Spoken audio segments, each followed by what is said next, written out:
প্রবাসীর স্ত্রীর সাথে আকাম করতে গিয়ে হাতে নাতে ধরা পড়লেন ছাত্রলীগ নেতা। এরপর কি হলো দর্শক, বিস্তারিত থাকছে ভিডিওতে।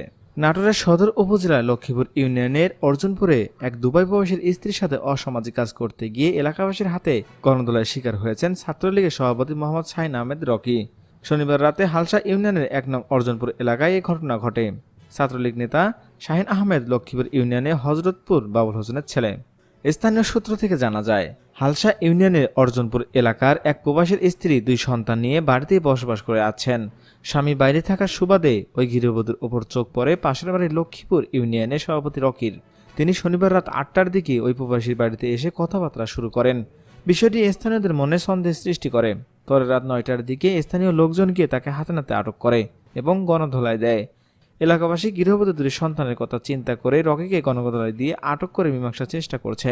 রাত 2টায় শেষ খবর পাওয়া পর্যন্ত মীমাংসার জন্য গ্রামবাসীর সাথে স্থানীয় দলের নেতাকর্মীদের দফায় দফায় বৈঠক চলছিল।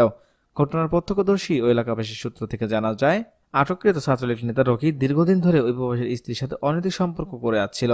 শনিবার রাতে তার প্রবাসীর স্ত্রীর বাসা থেকে আপত্তিকর অবস্থায় তাকে হাতে নাতে আটক করে স্থানীয়রা। নাটোর জেলার ছাত্রলীগের সাধারণ সম্পাদক রিজাউল ইসলাম মাসুম বলেন, রকির ঘটনাটি শুনেছি, বিষয়টি তদন্ত করে সত্যতা পেলে আইনগত ব্যবস্থা নেওয়া হবে।